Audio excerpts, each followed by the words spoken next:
Bismillahirrahmanirrahim. Assalamualaikum warahmatullahi wabarakatuh. Selamat siang, salam sejahtera buat kita semua. Kali ini Bapak akan menyampaikan materi tentang populasi dan sampel. Mohon pada saudara-saudara untuk memperhatikan sampai selesainya materi ini.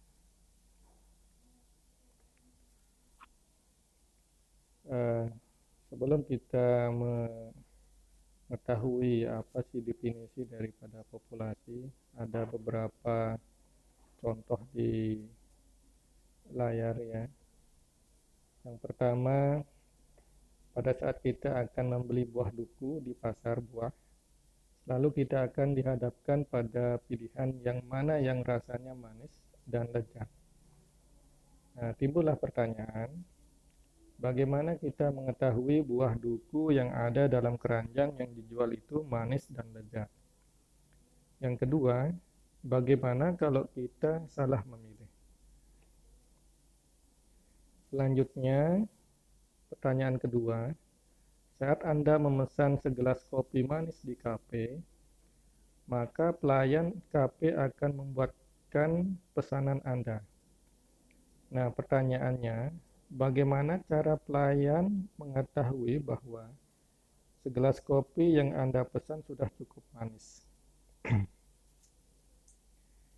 Kemudian yang ketiga, apabila kita akan mengetahui jumlah sel darah merah di dalam tubuh manusia, apa yang akan kita lakukan? Ini pertanyaannya.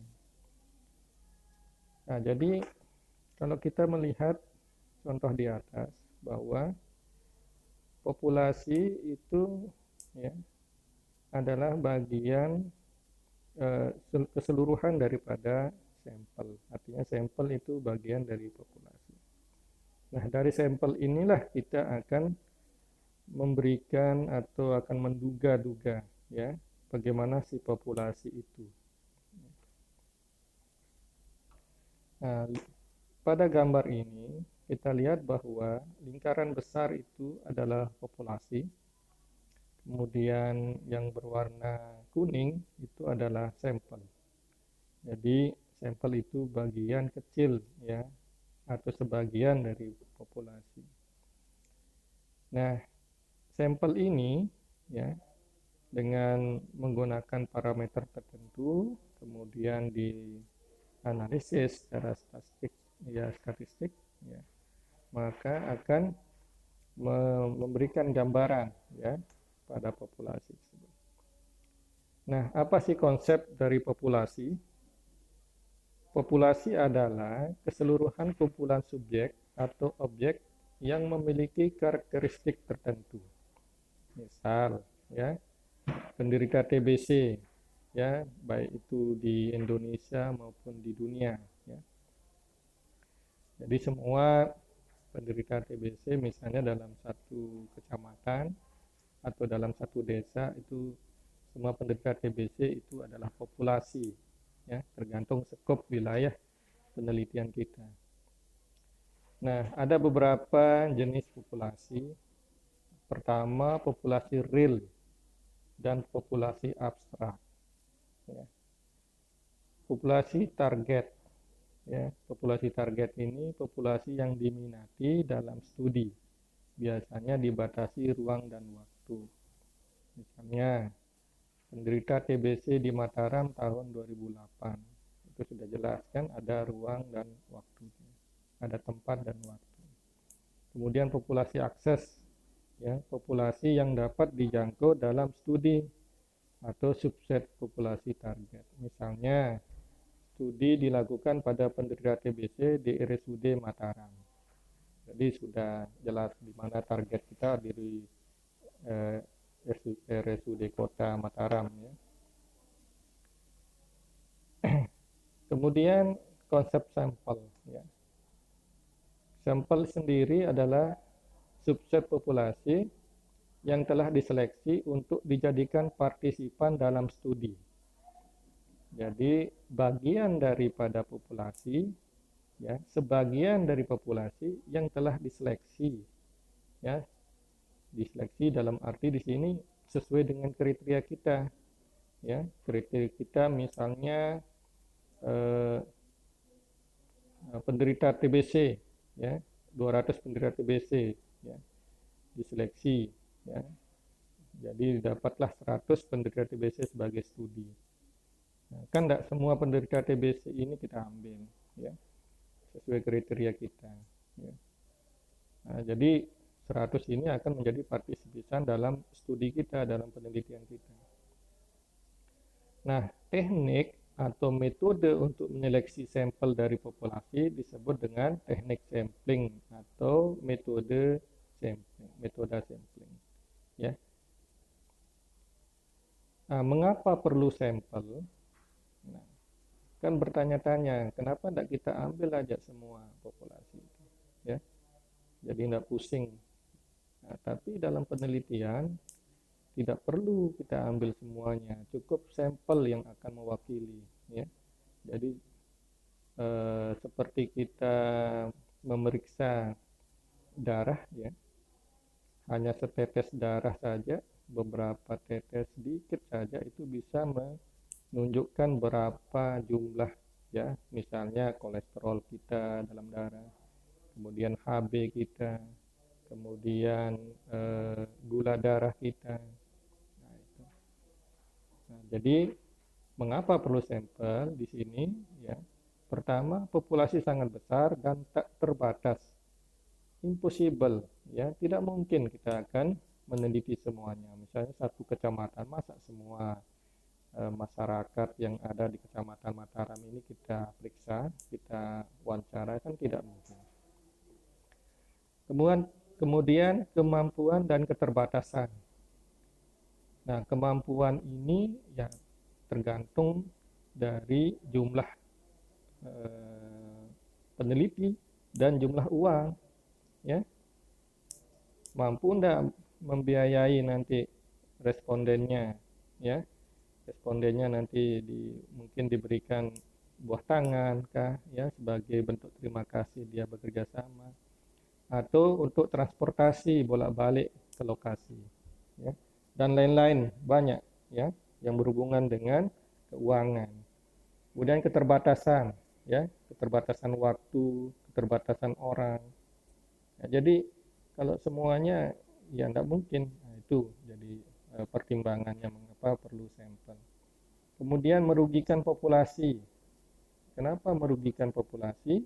Ya, karena populasi tersebut kan sudah banyak, ya, banyak, dan kalau kita ambil semuanya, tentunya populasi itu sangat akan terganggu, ya, ya. Misalnya dalam satu desa kan kita kumpulkan semuanya, ya, tidak mungkin lah, ya, akan merugikan populasi tersebut, ya, baik aktivitas, kegiatan, dan tentunya punya keperluan yang yang banyak. Atau seperti tadi di contoh di depan itu, misalnya kita mau beli duku, masa kita akan coba semua duku itu baru kita beli? Kan tidak mungkin, ya.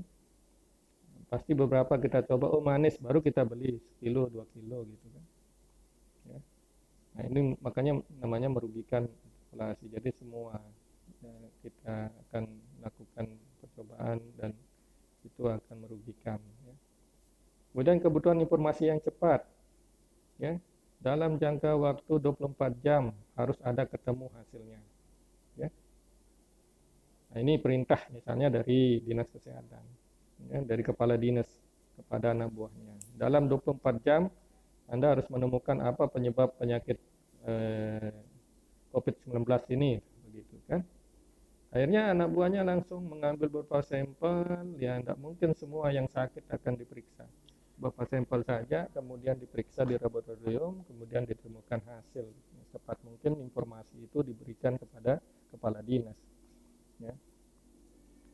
Kemudian yang kelima, sampel dapat untuk generalisasi populasi. Jadi sampel tersebut dapat mewakili secara umum, ya, bagaimana populasi tersebut. Nah, ini, ya, mengapa perlu sampel. Nah, Apabila kita melakukan pengukuran terhadap sampel dan pengukurannya terdapat penyimpangan atau berbeda dengan nilai populasi, disebut dengan sampling bias. Ya, jadi kehilapan pengukuran terhadap sampel. Nah, ini bisa saja terjadi, ya, karena tidak bisa saja sampel itu tidak mewakili populasinya. Misalnya populasinya itu pintar, ya, rata-rata pintar, sebagian besar pintar gitu. Tapi pada saat kita mengambil sampel, kebetulan saja yang kita ambil sampel itu adalah yang kurang pintar misalnya. Jadi sehingga hasilnya itu tidak mewakili, bisa saja itu terjadi. Ya. Apa yang harus kita lakukan? Ya,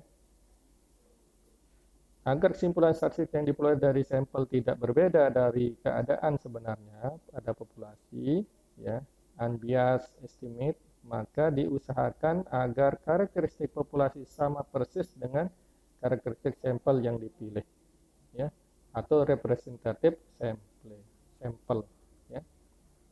Nah, jadi itulah perlu kita nanti membuat kriteria inklusi eksklusi, ya, pada sampel itu. Karena kalau tidak disaring atau diseleksi seperti itu, kemungkinan besar terjadi sampling bias. Nah, ada juga contohnya di sini, ya, untuk bagaimana representatif sampel itu. Nah, bila populasi sasaran mahasiswa terdiri dari 40% pria dan 60% perempuan, nah ini berarti kan lebih banyak perempuan, ya. Seyogyanya sampel juga memiliki proporsi yang sama dengan populasi, ya. Nah, jadi jangan sampai sama, ya. Diambil nanti sampelnya, misalnya kita dapatlah sampel 30, ya. Nah, 15 laki-laki, 15 perempuan. Nah, ini pasti akan bias dia nanti, tidak representatif. Mestinya harus lebih banyak yang perempuan, karena persentasenya kan lebih banyak perempuan daripada yang laki.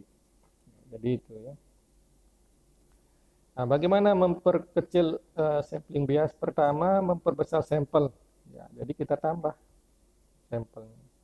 Nah, semakin besar sampelnya, semakin akurat hasilnya atau semakin mewakili, ya, populasinya. Kemudian yang kedua, subjek anggota populasi diberi peluang yang sama untuk menjadi subjek sampel. Makanya perlulah teknik sampling, ya. Jadi diundi, ya, diacak, ya. Nah, kalau diacak kan semua punya kesempatan, peluang untuk jadi sampel. Tapi kalau ditentukan, nah bisa saja yang kita tentukan itu adalah sampel yang tidak sesuai karakteristik yang kita tetapkan. Nah, ini hati-hati, ya. Nah, bagaimana cara memilih sampel atau sampling method? Nah, di sini ada dua, ya.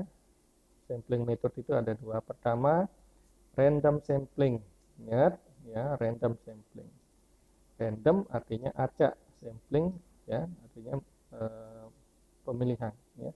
Pemilihan secara acak, ya. Ada yang non random sampling, ya, tidak diacak. Nah, berarti tidak diacak. Nah, random sampling ini apa? Pertama contohnya, ya, simple random sampling. Ini sering digunakan, ya. Nah, nanti kita jelaskan satu persatu. Kedua, systematic random sampling. Yang ketiga, stratified random sampling. Yang keempat, cluster random sampling. Yang kelima, multi-stage random sampling, ya. Nah, ini banyak juga yang lain, tapi ini yang sering digunakan, ya. Kemudian non-random sampling, ya. Yang sering digunakan itu adalah purposive sampling, quota sampling, snowball sampling. Nah, nanti ada yang lain, ya. Nah, mari kita bahas satu persatu, ya. Metode sampling yang pertama yaitu yang random, ya. Pertama, simple random sampling. Nah, caranya gimana? Pertama, tentukan batasan populasi yang akan diukur, dimensi dan variabelnya, ya. Kemudian tetapkan target populasi dan populasi akses, ya. Nah, misalnya kalau target populasinya perawat, ya perawat, ya. Kalau perawat yang lebih khusus lagi, misalnya perawat di ruang inap gitu, supaya jelas ya. Kemudian susun sampling frame data subjek atau anggota populasi. Jadi namanya ya, kemudian umurnya, ya, lama kerjanya dan seterusnya itu lengkap, itu disusun ya, supaya kita nanti pada saat acak kita hanya mengambil nomor namanya kan gitu. Yang kita acak adalah nomor namanya, nanti siapa nama yang keluar itulah menjadi eh, sampel kita. Kemudian hitung jumlah populasi N. Nah, setelah kita hitung ya berapa jumlah perawat misalnya contohnya di ruangan semua dapatlah, maka baru kita tetapkan jumlah sampel yang diperlukan N kecil. Jadi ada simbol ya, untuk populasi itu N besar, kemudian untuk sampel itu adalah N kecil ya.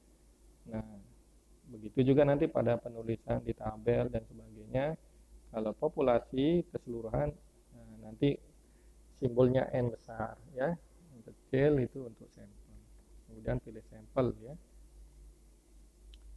Nah, ini kelebihan dan kelemahan dari simple random sampling. Kalau kelebihannya, peluang setiap anggota populasi untuk menjadi sampel sama besar. Kemudian yang kedua, lebih objektif. Nah, tidak kita subjektif kan, tidak kita pilih-pilih soalnya kan. Jadi mana-mana yang kita ambil, yang keluar misalnya kayak arisan itu kan dibolongin, terus tiba-tiba dikocok keluar. Nah, mana yang keluar kan kita tidak bisa nentukan ya. Jadi semua punya peluang untuk keluar. Nah, begitu juga dengan random ini ya.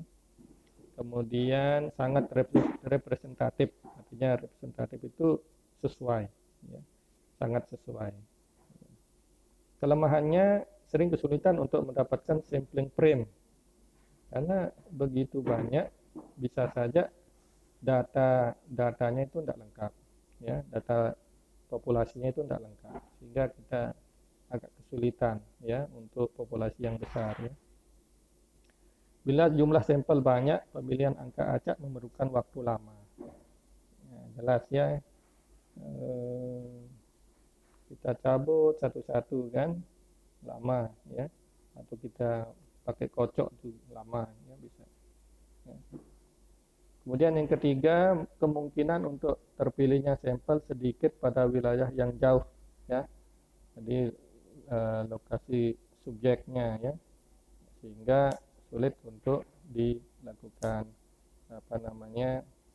sampling ya, atau masuk dalam simple frame. Ya misalnya kayak di daerah-daerah lingsar, daerah-daerah penimbung itu kan daerah-daerah perbukitan. Antara desa yang dusun yang satu sama dusun yang lain itu sangat jauh jaraknya. Antara rumah satu dengan rumah yang lain itu sangat jauh jaraknya karena perbukitan, masing-masing kan bertempat tinggal yang cukup berjauhan. Nah, ini yang membuat kita kesulitan ya. Kemudian sistematik random sampling. Caranya, langkah-langkahnya. Pertama, tentukan batasan populasi yang ingin diukur, dimensi dan variabelnya. Ya. Kemudian tetapkan populasi. Makanya pada saat kita menyusun skripsi, populasi itu akan kelihatan pada saat kita menampilkannya di latar belakang. Ya, di latar belakang itu kita beberkan data-data masalah ya penelitian kita. Kalau misalnya tentang pneumonia, ya kita beberkan data pneumonia tahun 2020 misalnya. Nah, di sana akan kelihatan populasi kita itu siapa ya, kemudian berapa banyak gitu ya. Kemudian variabelnya siapa gitu kan. Variabelnya kalau variabelnya bayi ya pneumonia pada bayi ya berarti bayi berapa jumlah bayi itu adalah yang menjadi populasi kita. Kemudian susun sampling frame ya, hitung jumlah populasi, kemudian tetapkan jumlah sampel yang diperlukan, hitung angka intervalnya, ya. K sama dengan N besar per N kecil. Ya. Nah, pilih salah satu angka sampai dengan K dari tabel random, ya, undian atau komputer. Ya. Jadi setelah menemukan angka pertama X1, maka X2 itu sama dengan X1 plus K. Ya. Nah, jadi kemudian X3 berarti X2 plus K dan seterusnya. Ya. Ini kalau pakai komputer kan lebih cepat. Ya. Nah, K-nya itu bisa 1, bisa 2 kan, ya, tergantung dari hasil, ya,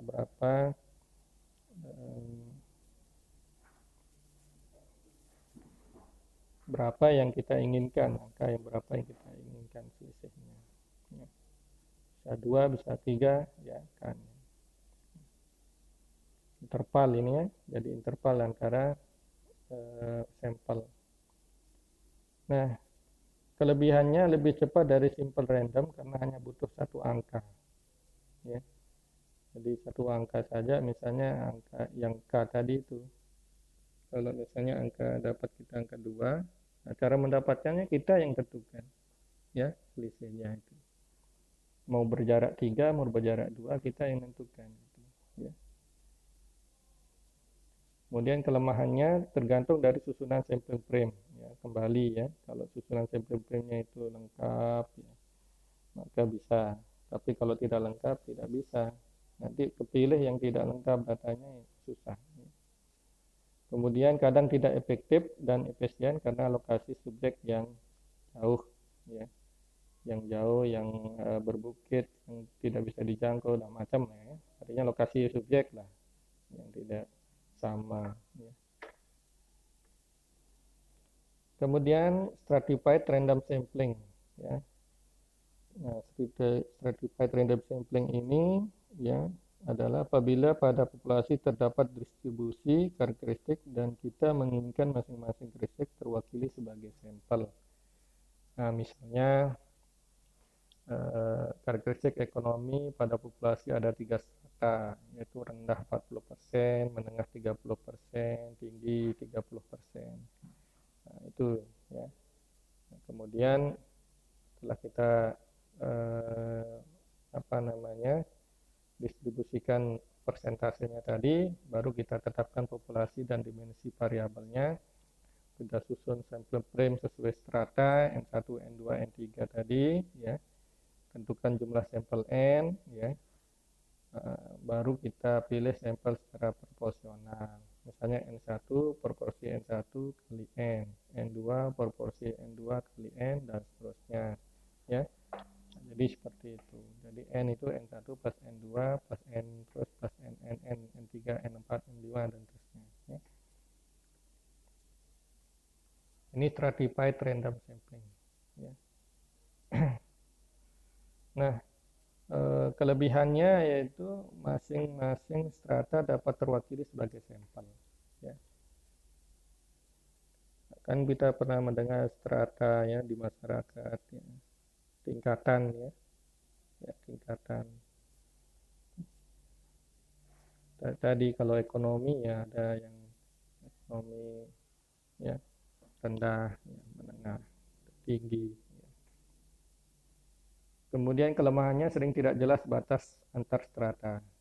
Nah, ini kan perlu sumbernya, ya. Sumbernya itu dari mana batasan-batasan itu. Ya. Kalau tidak jelas sumbernya, nanti akan diperdebatkan, ya. Kalau sudah jelas, tidak masalah. Cuman sering tidak jelas.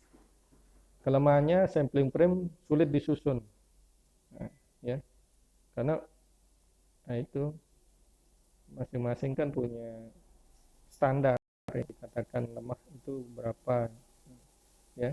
Ekonominya itu lemah itu kalau penghasilannya berapa, mungkin di daerah satu penghasilannya yang 300.000 per hari tidak sama dengan di daerah yang lain, dikatakan dia lemah, kan, atau rendah ekonominya. Kemudian lokasi subjek. Nah, lokasi subjek ini tentunya yang jauh, ya, terpencil dan sebagainya. Kemudian cluster random sampling. Cluster random sampling, langkah-langkahnya tetapkan populasi, dimensi dan variabelnya, tetapkan wilayah populasinya, mau wilayahnya di mana, desa atau di rumah sakit. Nah, itu kan nanti wilayah penelitiannya ya, atau wilayah populasinya. Bagi wilayah populasi menjadi klaster, kelompok-kelompok wilayah, kelompok-kelompok ya. Kalau misalnya di rumah sakit kan banyak ruangan kan, ada ruang, kalau dulu ruang, sekarang kan sesuai dengan gili-gili ya, gili meno, gili apa namanya, gili air gitu kan. Kalau di rumah sakit umum ya, provinsi, nah, itu kan wilayah ya, kelompok ya, kelompok-kelompok. Kemudian baru kita susun sampling frame dari cluster. Ya. Setelah kita kelompokkan masing-masing, ya, satu ruangan satu kelompok, nah, baru kita susun ya, susun dia. Nah, kita lihat contohnya. Kemudian pilih cluster-cluster yang terpilih sebagai sampel.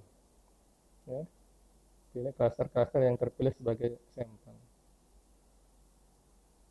Nah, kita random kita berapa yang keluar nanti. Misalnya ada 6 kelompok ya, kita ambil 3, nah, nanti kita acak dia yang 3 yang keluar itu yang akan menjadi sampel kita. Susun sampel frame populasi dari masing-masing klaster terpilih, kemudian tetapkan jumlah sampel N, subjek dari masing-masing klaster terpilih sesuai karakteristik populasi. Nah, ini contohnya ya, kalau dia klaster ya, ada 8 klaster, anggaplah 8 ruang ya, ruang perawatan. Nah, ini kemudian kita lihat masing-masing kita pilih ya. Ini akan menjadi atau pilih nomor 1 ya, ruang 1, ruang 2, ruang 3, ruang 6 ya. Itu yang terpilih, kemudian kita susun sampling frame-nya masing-masing. Nah, kita catat nama perawatnya ya, umurnya lengkap lah ya. Perawat di ruang 1, perawat di ruang 2, perawat di ruang 3, ruang 6 gitu. Nah, ini nanti ruang 6 itu jadi sampel N1, ruang 2 itu jadi N2-nya, ruang 3 itu menjadi sampel 3-nya ya. Nah, kemudian kelebihan dan kelemahan dari cluster random sampling. Kelebihannya itu efektivitas dan efisien ya. Jadi kita kan tidak perlu kesana kemari nyari perawatnya ya, cukup di ruangan itu saja sudah dapat. Kemudian sangat representatif. Nah, kemudian kelemahannya pada wilayah populasi yang besar sulit membagi klaster ya.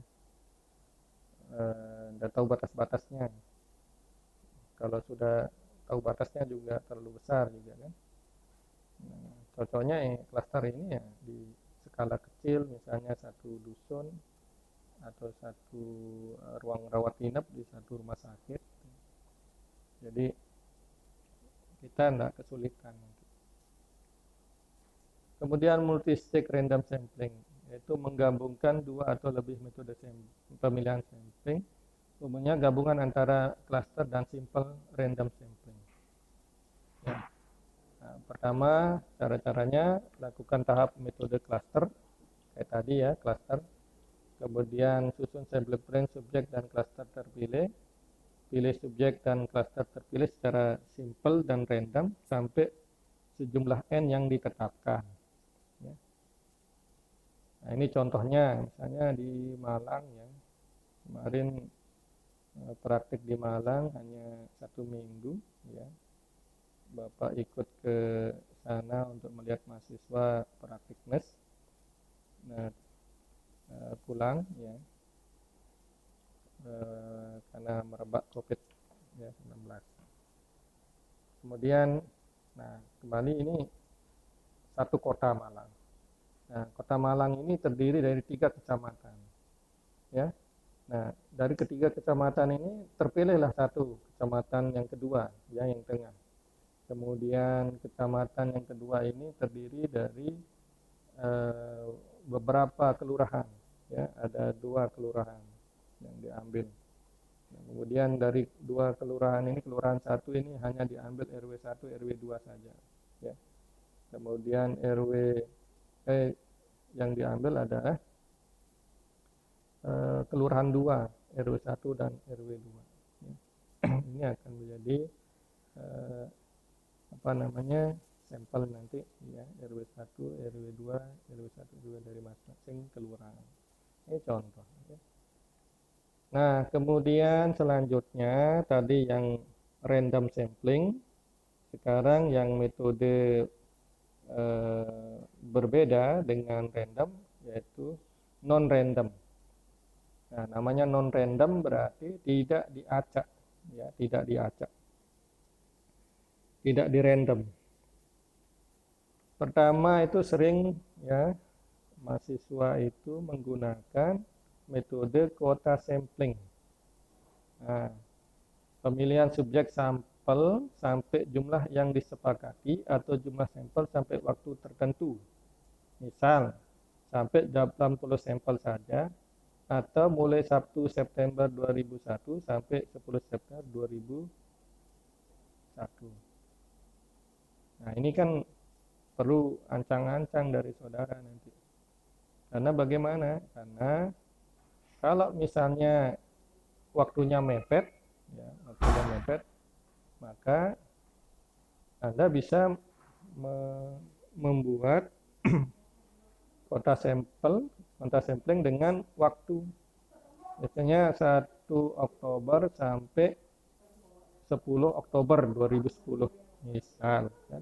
Atau misalnya penelitian besok sekitar bulan Desember atau Januari.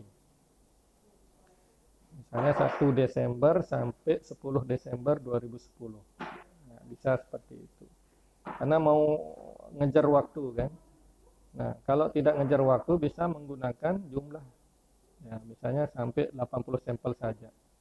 Nah, terserah dia mau seminggu, 2 minggu, 3 minggu. Pokoknya kapan dia sampai 80 sampel dia dapat, baru dia berhenti, ya, mengambil data. Nah, kemudian yang kedua, purposive sampling, ya. Nah, purposive sampling ini pengambilan subjek sampel dengan maksud atau pertimbangan karakteristik tertentu. Nah, ini kita yang nentuin karakteristik daripada responden itu, ya, sesuai dengan keinginan kita. Nah, kalau sudah ditentukan, baru kita lihat populasinya mana yang sesuai dengan karakteristik kita, ya. Kalau sesuai karakteristik, ambil. Misalnya ada 100 populasi, nah, kita buatlah kriteria, ya, karakteristik kita. Nah, ternyata setelah kita lihat, ya, yang mana 100 itu, ternyata dari 100 itu hanya 40 yang sesuai dengan karakteristik kita, maka 40 itu aja yang kita jadikan sampel. Kemudian yang selanjutnya, yang ketiga, accidental sampling, ya, pengambilan sampel tanpa panduan tertentu dan sesuai dengan kemauan peneliti dengan pertimbangan kemudahan mendapatkan jumlah sampel. Nah, ini kan biasanya kan di puskesmas, ya, atau di rumah sakit, di poli, gitu kan. Jadi mana pasien yang datang, kalau sesuai dengan kriteria kita ambil, ya, namanya accidental sampling. Jadi waktu tertentu, jadi waktu kita dinas, waktu kita